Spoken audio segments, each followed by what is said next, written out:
I'm Billy S, welcome back to the channel. This week we're sticking to the Dark Souls Trilogy as I compare each of the three games' Lord Soul holders, or in the case of Dark Souls 3, Cinders of a Lord holders, to determine which game has the best quartet. As a reminder, in the Dark Souls 1 corner we have Seath the Scaleless, Gravelord Nito, the Bed of Chaos, and the Four Kings. In the Dark Souls 2 corner, we have the Old Iron King, the Lost Sinner, the Rotten, and the Duke's Dear Freya. And in the Dark Souls 3 corner, we have the Abyss Watchers, Yorm the Giant, Aldrich, Devourer of Gods, and the Twin Princes, Lothric and Lorien. I'll be ranking each quartet with a score of 1 to 3 based on 5 different categories that I personally care about: difficulty, visual design, lore, arena and runback, and fun factor. So be sure to parry that subscribe button to stay up to date on all my future videos, and let's jump right in, as we find out which Souls Trilogy game has the best Lord Soul bosses. Let me know your thoughts down below. Starting off, let's talk difficulty. My main criteria here is simple. Are these bosses sufficiently difficult for their placement in the game? I can take into account gimmicks, attack patterns, health, the whole shebang, really. Dark Souls is perhaps the most interesting of the three to look at from this perspective, because the difficulty of these fights are all over the place for a casual playthrough. You've got Seath the Scaleless, who isn't a terribly difficult fight on his own, but his ability to play around with the curse effect, coupled with the severe jank of the curse crystals he summons, makes him extremely annoying. And God forbid you go for that tail cut, it's not happening. It just isn't. Bed of Chaos infamously is one of the biggest difficulty spikes in the game because it asks you to do something completely different: puzzle platforming. Now, I am very familiar with this fight and I can manage it in a couple of tries each playthrough, but the average player is going to suffer. They are going to hate the precision jumps needed to reach the Chaos Bug, not to mention the Firestorm spell that can kill you right at the very last second if you're not quick enough to reach the boss. Gravelord Nito is a gank fight due to the skeletons that constantly resurrect within the arena. If you stay where you are, you only have to deal with the smaller ones, which Nito will kill with his own attacks as long as you play defensively. And the good thing is, Nito's attacks are very easy to avoid. His hitboxes are just messy enough that you can usually duck beneath his attacks, and it's very satisfying to achieve. If you run to where Nito's coffin is in the arena though, you have big skeletons waiting to bash you in the head, which makes the fight so much worse. You can mitigate this though by bringing in a blessed weapon, which stops the skeletons from respawning, and at this point in the game, you should have a basic grasp of weapon upgrades, so I can forgive and forget here. Lastly, the Four Kings. Their difficulty comes from players needing to have the DPS to finish one king off before the next one spawns. The closer you are to them, the less damage they do, as their sword's sweet spot is more towards the tip, so having a good shield or just donning the old faithful Havel's gear will see you succeed more than often. I personally haven't struggled with them myself, but I've heard the horror stories of Soul Level 1, and I know that certain builds inherently suck against the Four Kings. But all of these bosses can be made easier by the fact that you don't need to fight any of them right away after Anor Londo. You can do so much optional content to get your build to its highest weapon level, with the Bed of Chaos being the sole exception that muddies the waters. While I can make the case that the other three bosses are all a fair difficulty for their point in the late game, Bed of Chaos, as much as I Stockholm Syndrome love the fight, I can't deny the difficulty allegations anymore. Over in Dark Souls 2, the Great Soul holders are in a different position to the first game, as all 4 of these bosses can be encountered in any order from the very beginning of your playthrough. Does that mean all 4 of these bosses were designed to be fought early? That's a bit trickier, as some of the paths leading to them are inherently easier than others. The Lost Sinner is usually everyone's first fight, being a really solid one-on-one duel against another humanoid opponent. The fights up to this point have been relatively straightforward, so having the Lost Sinner provide a little difficulty spike with how hard she hits, and how much stamina she takes when you try to shield against her, I think it's a welcome addition. You also have the optional difficulty of the torches outside inside the arena, which, if you don't light with the Bastille key, you won't be able to lock onto the boss and your vision will be impaired. Some people prefer this, but for me, I like to be able to see what I'm fighting, and if New Game Plus is anything to go by, the new pyromancers on the sides of the arena also like to see what they're fighting by throwing one-hit kill flame attacks right into your face. It's a nice change of pace after beating the game, and keeps the Sinner's difficulty feeling just right, even on a New Game Plus. Unlike the Old Iron King, who is the easiest boss in this entire video, the man has the slowest tells and the easiest to dodge fire breaths that you just don't feel threatened by him. The hole in the arena, which we'll get to later, is far more dangerous than he, and is the reason why so many people did die against him back in the day.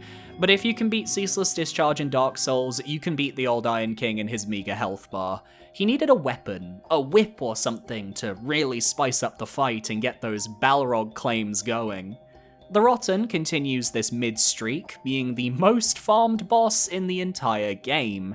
If you reach 1 million soul memory across your playthrough, you'll be able to pass through the Shrine of Winter without needing to kill the 4 Great Ones. And who is the easiest to farm with Bonfire Ascetics? It's the poor Rotten. His attacks are slow, and you can even cut off his arm for a short while.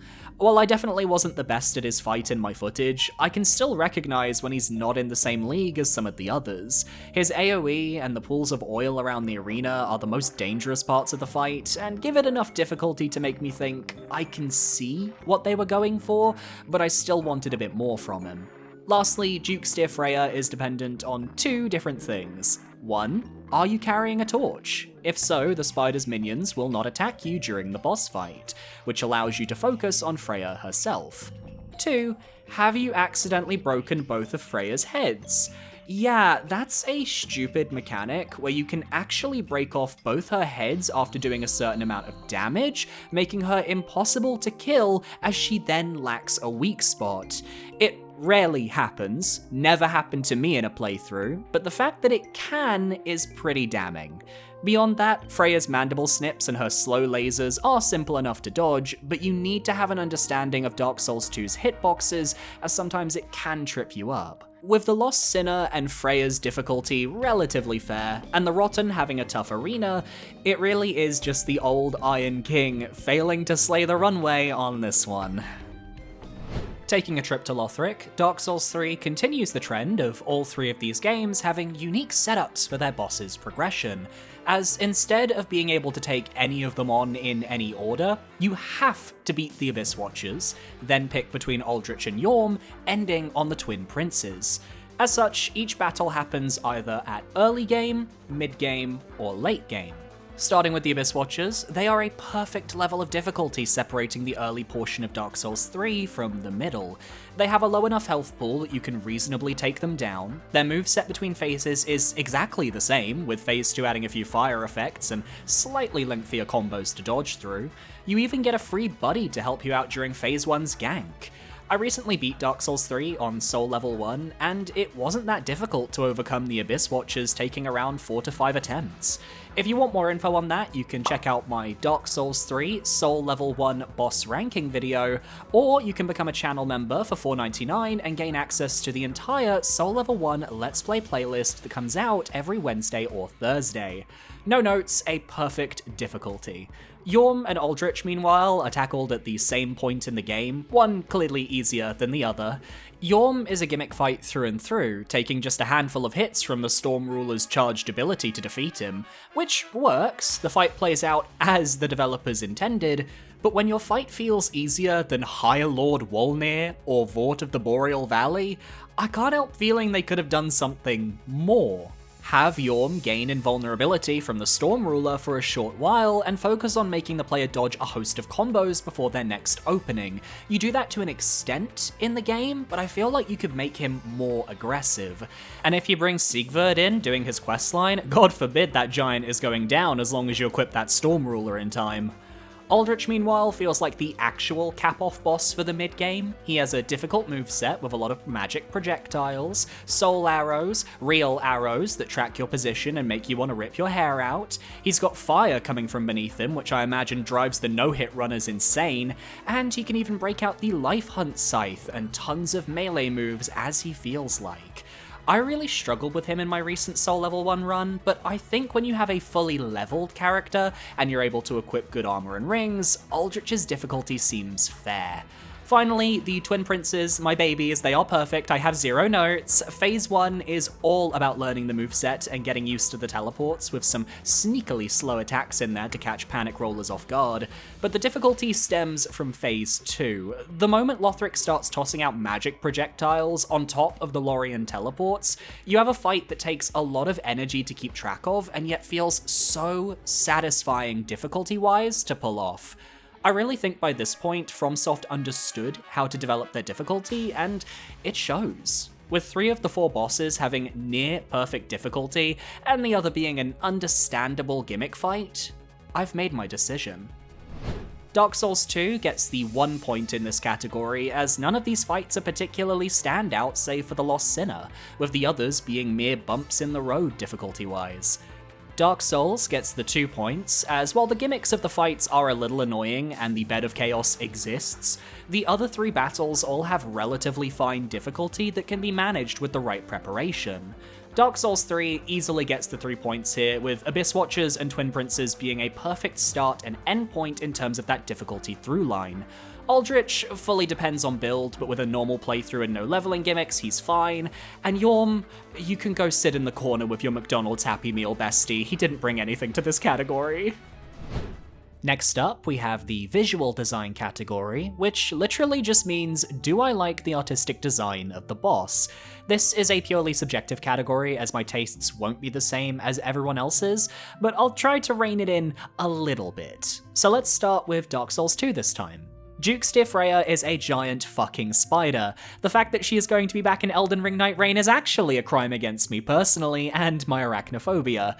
She really makes me squirm. The way the legs arch up and then pierce back down at those jagged angles, oh, it makes me shiver, I hate it. And the fact that the mandibles are there, and the eyes, and the mucus, which basically means they nailed the design. I'm an arachnophobe. If I don't hate it, it's not a spider, and because I hate it, it is a spider, so props to you, FromSoft.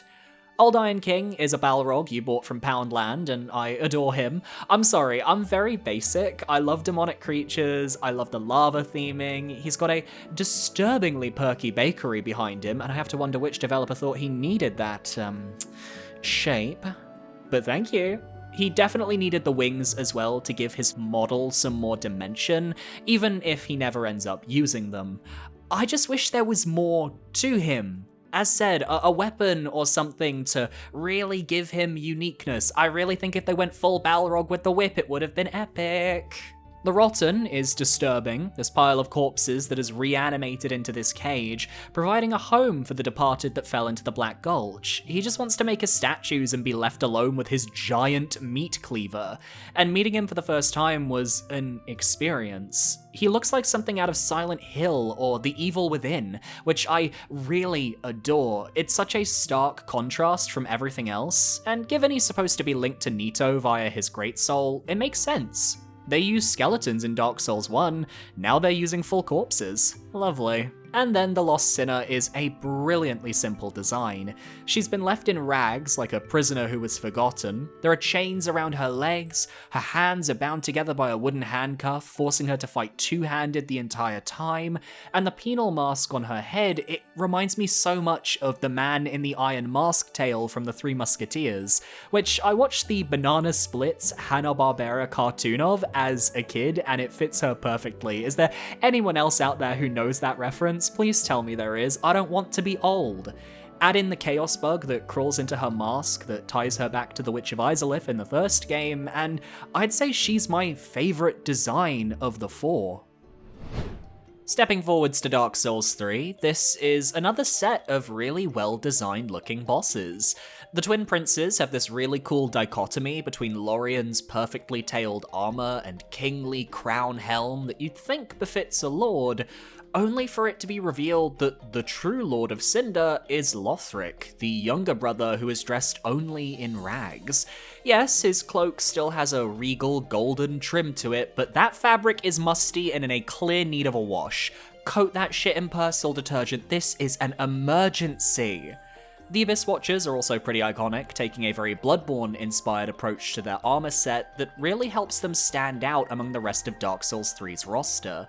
The tattered cloak that, when embered, looks like it's burning in the wind, the red cowl, and the pointed hat, paired with the giant greatsword and the small knife that he holds in a cutscene like Leon S. Kennedy in Resident Evil 4, ooh, it's almost military. Aldrich is my favourite design of these four though. I was so curious about the sludge in the opening cutscene, so discovering he really is just sludge was a fun surprise. The fact that he had devoured Gwyndolin, puppeteering his corpse throughout the fight, is this extra layer of body horror that really hits longtime fans, and if you look at the lower half, you can even see aspects of Gravelord Nito and his skeletons within the massive tendrils, before it ends petering off with the textures of regular slime enemies. Technically, Aldrich is a slime boss. Pretty iconic. And then there's Yhorm. Dark Souls 2 was my first Soulsborne game, and the giant designs are very simple. Big hole in face. So, and this is such a pet peeve of mine, why did they feel the need to give Yhorm an actual face with eyes and a nose and a mouth and ugh? Dark Souls 2 got nothing when it came to the base game of Dark Souls 3, and the fact that they couldn't even stick to the original giant design, it really irks me for some reason, especially as the face isn't visible in the opening cinematic, which got my hopes up that we were getting a proper Dark Souls 2 giant, only to get a really tall man. He's cool. I like the chainmail armor, I just think the addition of a face was a major downgrade to the Dark Souls 2 giant design, which felt way more eerie and unnatural. Lastly, the original Dark Souls. I'm very lucky to actually have a copy of the Dark Souls art book, which really allows me to dig into the concept art of the lords on top of their in-game appearance. Starting off, we have Seath the Scaleless. In-game, he is a dragon whose entire lower half has been overcome by the crystals he researches. His upper torso and body is a cold white, no scales whatsoever. You could compare him to the dragon at the end of Ash Lake, and it's like night and day between them. His wings are genuinely beautiful. In-game, they're this translucent shimmer color of purples and blues, but if you look at the concept art, oh my god, the fade into the dark magenta with the orange and the yellow and the blue, it is eye candy. Though that's a bit insensitive of me to say because Seath is actually blind. I don't know if the answer is out there as to when he became blind or if he always was, but it certainly lends credence to his throw everything in the kitchen sink method of combat. Moving on, let's talk about the Four Kings. To me, they are a prime example of what I imagine a dark elf to look like in fantasy. Their designs are ethereal and jagged, like their cloaks are exploding out of their chest in a way that feels very Lord of the Rings to me. The silver coloring contrasts with the dark abyss, and alongside their surprisingly beautiful faces, they bring a light to this fight. But that grayscale tone also works in showcasing that these are creatures who have abandoned their original light and their lives to dwell here in the dark. Even their sword just feels like an extension of their bodies. The Bed of Chaos, for as hated of a boss as she is arguably one of the best from a purely visual standpoint. This gnarled, twisting series of roots that expand out from the boss chamber, infecting the entirety of Izalith. The way the central part of the creature looks exactly like a woman leaning forwards, her hair dragging down to the floor, and of course the giant branch hands that swipe at you as you fight her. You could also make the case, and this was on the soulslore.wiki.com, that the Bed of Chaos is designed similarly to a uterus. It's considered the bed of life for all demons, with you destroying the side domes, the ovaries, before crawling into the canal to kill the Chaos Bug, which represents a fetus. Whether this was intentional or not, it's very fitting for what could be considered the mother of all demons. Then the Chaos Flame within her awakens as the fight goes on, summoning her ever-present spirit to slash at you with her flaming scythes and firestorm you into oblivion. It's like she awakens from the roots that imprisoned her soul, her arms outstretched into various tendrils aiming to overpower you. But for me, Gravelord Nito is the real MVP of this category. I'm a fan of horror and spooky designs, so the moment I saw Nito and his ability to decay his surroundings in the opening cinematic, I knew he was the one. His tattered robes hang down to the floor, concealing a roiling mass of skeletons beneath. The creature of bone likely has so many souls contained within him, shimmering with a dark energy during the boss fight that gives this deathly aura. It reminds me of the Shichimen warriors in Sekiro, and I could honestly see Nito fitting right at home in that game design-wise as well. And then there's the Gravelord's sword, a curved blade made of bone that he uses as a dagger. It's one of the coolest weapons wielded by a boss in the series, just from a visual perspective, and looks very funny with how small it is compared to the boss himself in the concept art. Just look at those little hands! But with that, it is time to rank the visual design category, and this was a tough one. But getting the 1 point is going to be Dark Souls 3. This comes as a shock even to me, but my distaste for Yhorm knows no bounds, and compared to the other 2 games on this list, all 4 bosses have a very similar style to them.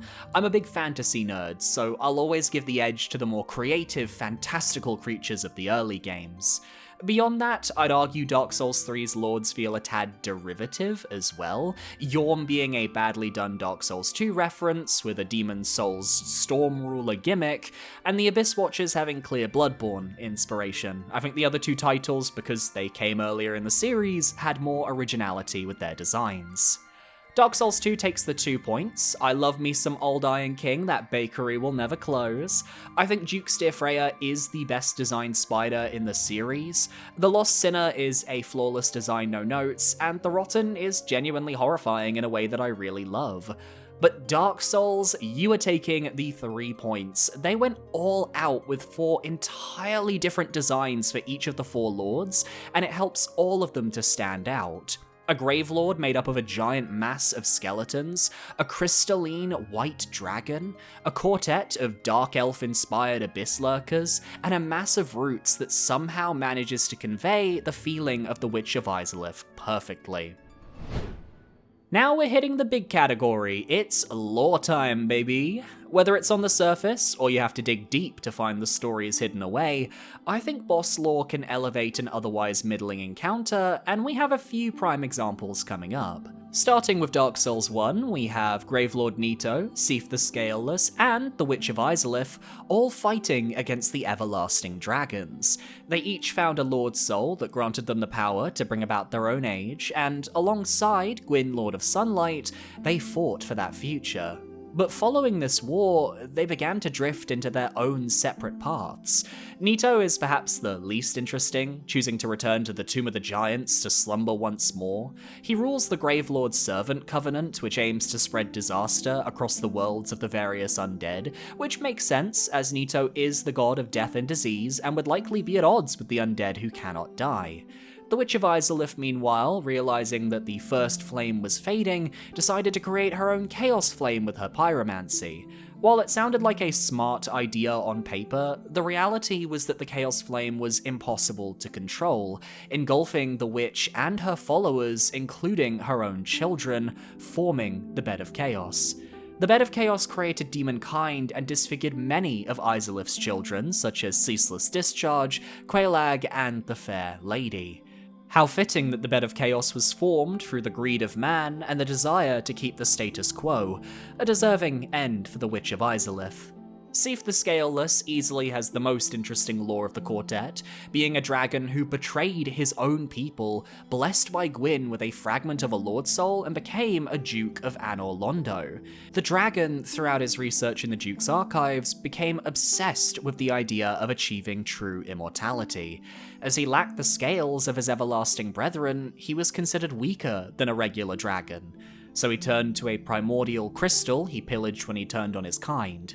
This granted him immortality for as long as the crystal remained intact.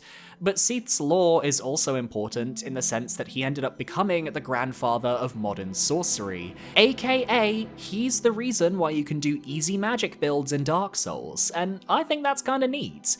This isn't even getting into the speculation that he and Guinevere might have bumped heads, with Priscilla theorized to be their daughter, which is wild to say the least.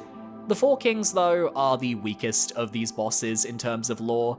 They were gifted a fragment of Gwyn's Lord Soul and power over New Londo, but when Karth tempted them into learning the arts of the Abyss, they fell to the dark and New Londo was a casualty. Ironically, their lore is more important to Artorias, who was the one that helped to seal New Londo, traversing the Abyss there for the first time to deal with the ever-encroaching Dark Wraiths. Honestly, I have Dark Souls lore on a pedestal in my mind, you know, those old Vati videos, the Prepare to Cries, we love this game. But I kind of feel a bit underwhelmed now that I'm at the end of this segment. Nito and the Four Kings just don't have the same development as the Bed of Chaos or Seath, and even then, the Bed of Chaos went through such a turbulent development cycle that their lore feels a tad slapdash. Seath is the only boss where it feels like he was developed lore-wise exactly as intended. Slipping over to Dark Souls 3, the Lords of Cinder all have stories that led them to initially linking the First Flame, and while not created equal, the level of overall detail is far stronger than that of Dark Souls in my humble opinion. The Abyss Watchers are the weakest of the four in terms of their lore, being lonesome undead warriors who sought out the Abyss at every opportunity so that they could live up to their inspiration, Knight Artorias. This is taken to its extreme when they partake of the wolf blood of the Wolf of Farron, a clear reference to Artorias and Sif's companionship. And so they eventually linked the fire, but they were betrayed. The wolf blood dried up, causing Farron to be consumed by a festering wood, a swamp of Miyazaki's happiest dreams. The fire took away their ability to combat the Abyss itself, and so when they're resurrected in the now Farron Keep to relink the fire, there was nothing to protect them from the darkness's icy grip. The Abyss claimed them, forcing them into an endless battle against one another to contain the evil within, which is how you find them in-game, and you end up breaking the cycle when you kill the final Abyss Watcher who had absorbed all of the other embers from the other knights. Yorm the Giant is at his best when it comes to the lore, so Yorm lovers, I'm finally going to say something nice about him, because his story is one of immense tragedy, and you know I love my tragedy. Yorm led the nation housed in the profaned capital, a location conquered by his ancestors, yet the giant had a real sense of duty to his subjects, his loyalty burning brighter than even the stars. Even though his own people held discontent in their hearts for their lord, as anyone would when your country was conquered by an opposing force, he never gave up on them. His choice to link the fire was an attempt to quell the profaned flame of the capital. He'd seen much hardship getting to this point, even losing a dear friend, and casting away his great shield to adopt his signature cleaver. Before he linked the fire, he gave one storm ruler to his people as a sign of trust, and another he left with a friend who we know later is Siegwart of Katarina. It's likely that Siegwart met Yorm before becoming undead, and upon Siegwart's death, Yorm left the second storm ruler with the Katarina denizen should he return as an undead. But when Yorm linked the flame, his towering size caused his whole body to burst into flames, which ended up scorching the entire profaned capital, killing almost every one of his subjects. So it's no surprise that when Yorm awoke, resurrected to link the fire once more, he refused. He lost everything. His country, his people, the fire betrayed him. So it's up to us and Siegward to help him fulfill his promise and link the fire once more. Moving on to the twin princes, Lorien and Lothric, this is technically a 2-for-1 deal as we tackle two different characters in their lore here. Lorien was always destined to be a knight of powerful renown. He fought hard on the battlefield for the kingdom of Lothric, waging war on the Chaos Demons, and smiting down the Demon Prince in a battle that scorched his armor and imbued his greatsword with flame. Lothric, meanwhile, was destined to link the flame, sacrificing himself to continue the Age of Fire, to the point where the entire kingdom revolved around this concept. He had a throne made at Firelink Shrine, he was gifted a platinum sword that ultimately was never wielded, the entire land was named after him. Yet, there was a scholar within the Grand Archives who had other plans. It's loosely thought to be Aldia from Dark Souls 2, but I read that there was a mistranslation, and the Japanese text hinting at this was apparently going for wise man instead of scholar. Regardless, Lothric began to resent his destiny, understandably so, and with his physique not improving, he began to dabble in powerful sorceries. But eventually, there was only one solution to this problem. Lorien and Lothric would fall to a curse interlinking their two souls together. Perhaps this was to give Lothric his brother's strength, even as it crippled the eldest and shattered his mind. Despite having the power to link the first flame, they ultimately denied it altogether, returning to Lothric's chamber atop the castle to await the end of days. With him being unwilling to link the fire, this sets in chain the events that revive our Ashen One, as well as the other Lords of Cinder, leading us to eventually hunt down the final Lord and force him to play his part in destiny. Lastly, Eldritch, Devourer of Gods, another case of a boss I was enamored with during the opening cinematic. I think he arguably gets the most detail of all the Lords of Cinder, with 3 entire zones of the game dedicated to him and his faith. Aldrich was a problematic man. Despite being a cleric, born and raised in Irithyll, he had a murderous tendency to devour humans, just a little one. At some point, he was exiled from Irithyll, making the long journey to the Cathedral of the Deep, where he continued his gorging. This led him eventually turning into the sludge-filled mass we know today. And that came with power. His strength was enough to claim him as a Lord of Cinder, morals be damned. And that meant allowing him to continue with his vices, even claiming the lives of innocent children, something we find out about when we meet Henri and Horace on our journey. Eventually, Aldrich linked the fire. I'm not really sure how he was convinced, but it happened. And with his absence in his gigantic coffin, the Cathedral of the Deep became corrupted. The Deep was now something to rejoice in, not to fear and seal away. And upon Aldrich's resurrection, they began to believe in the Age of the Deep Sea, where the cathedral would basically mark ground zero. With his newfound power, he forced his way back into Irithyll, making sure that Pontiff Sullivan would acquiesce Gwyndolin to the Devourer. He claimed Gwyndolin's body and soul, consuming him and falling into a deep sleep until we, the chosen undead, arrive to put a stop to this madness. There's so much more to the Deep and the Cathedral and Pontiff Sullivan that is important to Aldrich's story, but there is only so much I can talk about here. I covered the main points. He's easily the boss in this game with the most well-crafted narrative, and I suspect a lot of that comes down to him having ties to Dark Souls with Anor Londo and Gwyndolin. But don't count Dark Souls 2 out of this competition. Despite having minimal connections to the prior game, and despite none of the great soul holders ever interacting or having anything in common with each other, their individual stories are fleshed out. Dark Souls 2 has always been the dark horse in the series when it comes to lore, and I'd argue it's been looked into in greater detail than any of the other Soulsborne titles. Let's start with the Lost Sinner. She possesses the soul of the old Witch of Izalith, potentially making her a distant descendant. This is very clear from the fact that we find a chaos bug writhing against her mask when we enter the boss room, which then crawls inside to drive her to madness. She attempted to commit the ultimate sin, lighting the first flame, which in Dark Souls 2 was considered a dangerous act, one that is intrinsically linked with the scholar Aldia and the curse that afflicts all.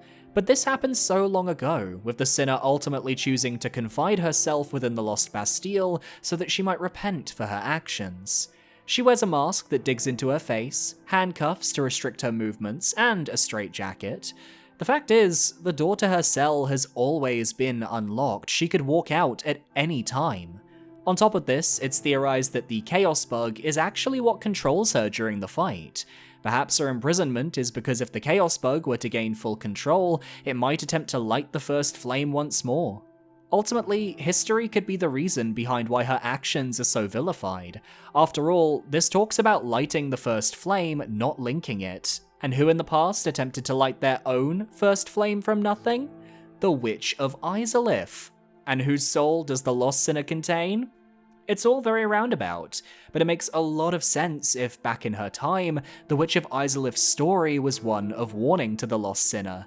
When we encounter her in-game, countless kingdoms have since passed, leading to none remembering the events of her actions.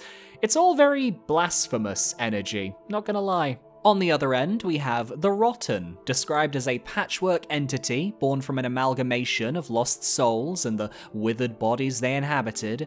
The Rotten eventually came to possess the great soul of Nito, who also was an amalgamation of lost souls himself. Some theorize that the Rotten was born as a survivor of Sin's poison in Shulva, Sanctum City, who came across the remnants of Nito's soul while escaping and was warped by it. What I like about the Rotten is that unlike Nito, who was an inherently malicious entity, the Rotten just wants to be left alone. He takes in those who are thrown into the gutter and the Black Gulch through the pit in Majula, claiming those who are tossed away unwanted. This explains how he comes to be a caged creature of limbs and body parts, as he brought more people into his community. He's also the creator of the poison statues found throughout the underground. In fact, we find him trying to fix one in his boss arena and failing, which causes him to rage and attack us. Could each statue be a representation of a life thrown into the dark? Embracing all that arrive at his sanctuary, he grants new life as part of himself. The Rotten isn't a creature of malice, but a creature of compassion, who just wants to protect the souls it's taken charge of. The Duke's Freya is next, the giant spider of the Duke of Brightstone Cove Seldora. You can tell she's related to Seath because she literally makes her nest in a giant dragon corpse, and if that's not on the nose, then finding out the rest of the backstory makes it abundantly clear. She contains what is called the Writhing Ruin, the remnants of the soul of Seath, which, unlike the other great souls, has the ability to exert its own will across the land. It causes obsession, fascination, and finally, madness. The exact same story beats of Seath's time in the Duke's archives. The Duke of Brightstone Cove Seldora was forced into isolation by its will, doing dastardly experiments while the town suffered. The miners grew greedy, wanting more and more wealth, while Freya merely wanted power, to grow the writhing ruin and eventually feast upon the town of Seldora and its inhabitants. Thus her twisted soul continues to fester. And the Duke, he watched on with eerie contentment, for his fascination with spiders and his own pet Freya was far more important to him than the lives of those in service to him. Now, the Duke just rests in a room outside Freya's boss arena, his loyal spider protecting him for all time. Had we not come to finish Freya off, she likely exerts her power further into the doors of Pharos and the Shaded Woods in an attempt to conquer Drangleic itself. She's just an arachnid, a simple creature with simple desires, which is the perfect host for Seath's twisted mind-melting soul. I've saved the best for last though. The Old Iron King, who has some of my favourite lore in all of Soulsborne. I've done a video on this very boss in far more detail in the past, so if you want to see a more in-depth look at the Old Iron King's lore, click the card in the top right corner or check the video link in the description. The Old Iron King was but a lord of Alkan, with limited resources, who decided to wage a war. From the east, Sir Alon came, becoming the Lord's strongest knight. Sir Alon trained his soldiers in the arts of his homeland, and with all of their might and resources, the Lord conquered the land of Ven and took it for himself. But his land was mined and scorched from the war effort, until he discovered the scorching iron scepter that helped him to power his new stronghold, Broom Tower. With his focus on iron, he became known as the Iron King, and with his success came cockiness. He began to enjoy the finer things in life, descending into a debaucherous reign that involved courting other guests from different lands. He was vain, everyone knew it, and this was how Egil became the king's newest advisor, by playing to his strengths. in that same moment, Sir Alon vanished, and while it was originally thought that he left the king, causing him to spiral, it's revealed that we the player actually killed him with time travel DLC shenanigans, for Sir Alon's presence had to be removed for the Iron King to eventually fall to his own creation. He tried to create the Smelter Demon, a golem with a will of its own, but this creature turned on the king and killed him in one single swing, the living fire that the Iron King and Egil had worked on charring his flesh and possessing his soul. Thus, the king's body became a vessel for Icarus Earth, a foul lava that engulfed his entire kingdom, bringing it to a slow decline. The king's own desire for power and his lust for experimentation led to his own demise, but Sir Alon being removed from the picture was the final straw. Then an ancient soul, that of an ineffable being, took hold of the body of the king, their souls twisting to form the demonic presence we know in-game. While the old Iron King sunk into the lava, Broom Tower left to crumble, and the Iron Keep slowly sank into the Icarus Earth, his reign came to an end, leaving just the ruins for our bearer of the curse to explore. So now it's time to rank the lore. 1 point goes to Dark Souls. It's the game that started it all, but look at the runtime on this video for this category. Dark Souls had very succinct and very quick lore. It was easy to digest, and some might prefer that, but I love the detail the other two games have for their characters. 2 points go to Dark Souls 2. I think the detail in the lore and the theory crafting surrounding these 4 bosses was far more impressive when the game launched, and the way they played around with the Great Souls, like Seaths having an active effect on the land around them, or Gwyn's having an ineffable name, it's just really interesting to me. 3 points go to Dark Souls 3 though. Each boss has a through line in that they were either betrayed by the linking of the fire, or they had no desire to link the fire in the first place, with the Abyss Watchers and Yorm having a tragic tone to their stories, Lothric and Lorien dealing with the pressures of a society built around their inevitable sacrifice, and Aldrich just wanting to eat everything. It's a slay. Stepping away from the lore and back to a more tangible gameplay experience, it's time to talk about the boss arenas themselves and their runbacks. I mainly want to assess whether the boss arenas are good and how painful the runback is when you die. Starting with Dark Souls 2, in terms of arenas, the Jukesteer Freya is the only boss here to have a normal one, meaning no dangerous gimmicks beyond the spider minions that attack you if you don't have a torch. Meanwhile, Old Iron King is a rather cramped arena with a dastardly hole at the back which has claimed the lives of more players than anyone cares to admit. When you think of irritating arena moments, that hole comes to mind. Or what about the Lost Sinner? It's a normal arena if you light the torches on either side, but the moment you enter the fight in the dark, your lock-on ability is hampered, and that can be tough in Dark Souls 2, especially if you're playing the original version where the Bastille key is hidden behind the Belfry Gargoyles fight. Yay! The Rotten, meanwhile, lends its entire difficulty to its arena, with the flaming oil pits being an ever-present danger you have to avoid to survive. I'm not against this. If you get AoE blasted into the oil flames, that's on you. Runbacks here are hit or miss. I think the Old Iron King's runback is fine, relatively tame as you head down from the Egil bonfire and outside to the boss fog. The Rotten, while certainly annoying because of all the poison statues, at least has a quick runback if you take the bonfire closer to the boss fog. Then we have Sinner's Rise and Brightstone Cove's Seldora, which ask you to run through the entire area all over again to reattempt their bosses. Sinner's Rise in Scholar is especially egregious due to the respawning Flexile Sentry and the extremely slow water movement, while Brightstone Cove is just tedious for how long it is. No matter which bonfire you choose to go from, you have to run all the way through the lower town, over the mining bridge, into the spider room, and then the webbing room to reach the boss. It's just a bit much for me. I can't handle the spiders that much. Thank God for the torch.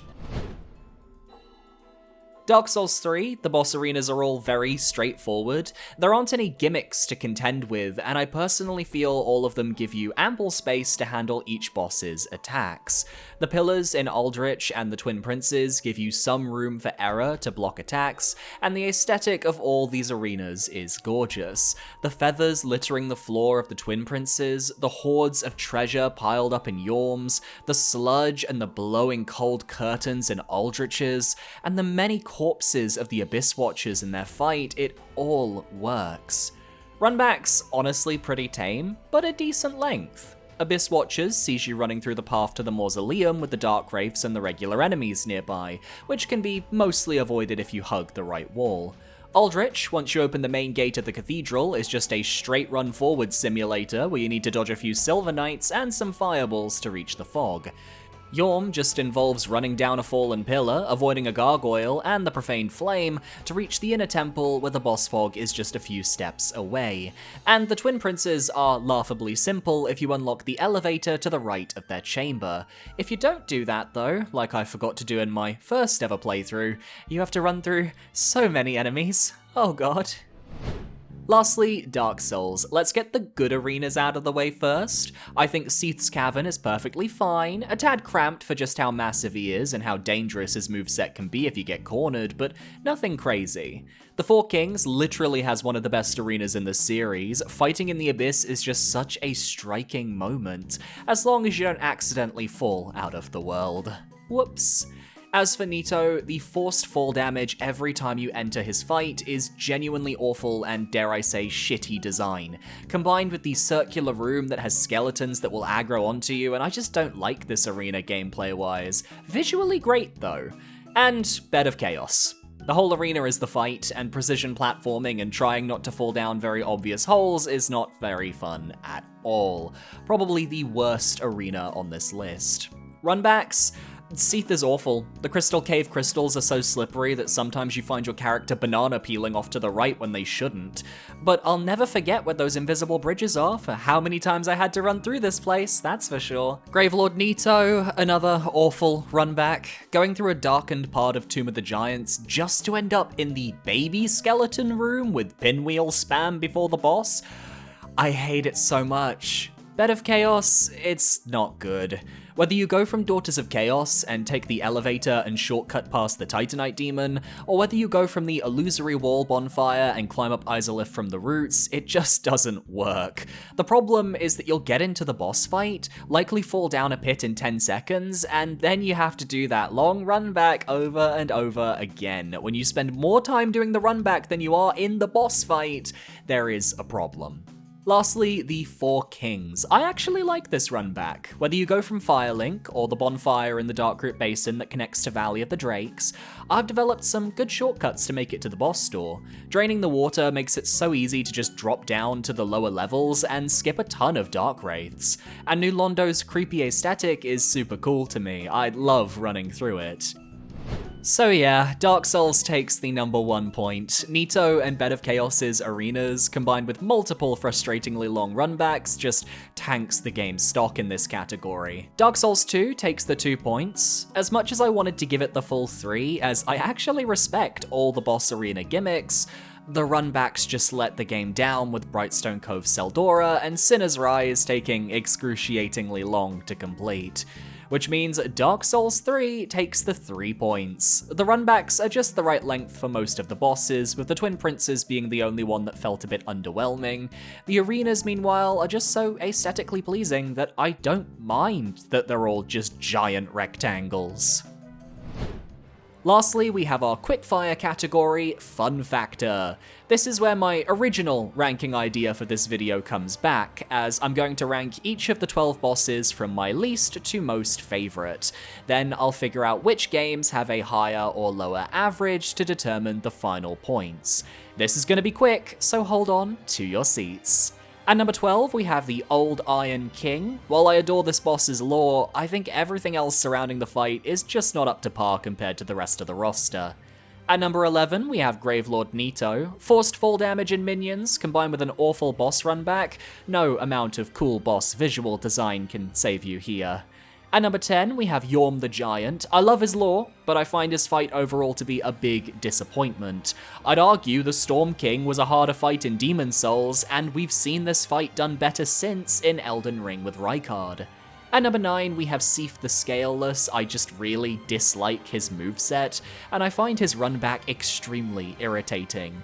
I tend to put off the Duke's Archives in my DS1 playthroughs, which says a lot. At number 8, we have the Bed of Chaos. I like this boss more than most, but that comes from the perspective of someone used to Dark Souls. New players likely have this fight at number 12, and I fully understand. That arena, the platforming, it's just not up to par. At number 7, we have the Rotten. He's a perfectly mid-fight with a cool arena and surprisingly wholesome lore, not much else to say. At number 6, we have Duke Steer Freya, another perfectly mid-fight, but with a bit more danger with the moveset that makes him more interesting than the Rotten. At number 5, we have Aldrich, Devourer of Gods. While I enjoy this mage fight more than most, I can't deny that the constant magic spam and some of the more irritating moves in his Embered phase frustrate me. At number 4, we have the Lost Sinner. She is a queen, a perfect starting Great Soul Holder for Dark Souls 2. Her arena gimmick is smart, and her damage is strong enough to provide an early challenge. At number 3, we have the Four Kings, my Dark Elf babies. I just haven't had a bad experience with them since my first playthrough. I like gaining the DPS to melt them, and I like how they have an actual sweet spot to their damage. At number 2, we have the Abyss Watchers. Bloodborne meets Dark Souls 3. They fill a similar niche to the Lost Sinner in Dark Souls 2 by providing a great barrier to overcome, stopping players from escaping the early game. And at number 1, the Twin Princes. They're one of my favorite fights in this series. I think their moveset is incredibly fun to learn. Their two phases feel surprisingly fair, and that music is god tier. So I've tallied the averages, and the final results for the fun factor is such. Dark Souls 1 has the lowest average, taking 1 final point for their cause. Dark Souls 2 has the middling average, taking 2 final points for their cause. And Dark Souls 3 has the higher average, taking 3 final points for their cause. Which means we can reveal the final results. In third place, we have the Lord Soul holders of Dark Souls with a total of 8 points. In second place, we have the Great Soul holders of Dark Souls 2 with a total of 9 points. Which means, in first place, we have the Lords of Cinder of Dark Souls 3 with a total of 13 points. I'm not shocked to see Dark Souls 3 take the win here. The boss quality is peak FromSoft, and the well-written lore, accessible boss runbacks, and the overall fun factor took them over the edge. Dark Souls 2 taking the runner-up spot was a surprise, but a welcome one. While they never excelled in any category, they always felt like a consistent second place in most of the rounds. I don't expect everyone in the comments to agree with this, but hey, that's just how it shook out for me. Dark Souls being the loser of this video is actually quite funny though. I adore the original Dark Souls. But look, the runbacks are atrocious, the boss fights are mostly rushed due to the development issues, and while I like Dark Souls lore, it's on that pedestal, it doesn't have the depth to tackle 2 or 3. And that's the video. If you enjoyed, be sure to leave a like, leave a comment, or consider powering that subscribe button so you can stay up to date on all my future videos. I really enjoyed making this style of content, so if you guys have any ideas for a future video that could use this format, let me know in the comments. I really want to see what you come up with.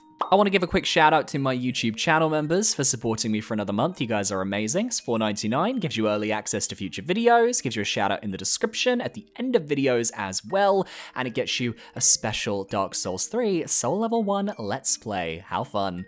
So guys, thank you so much for watching. I'm gonna go and take a rest. I'll see you next time. Adios.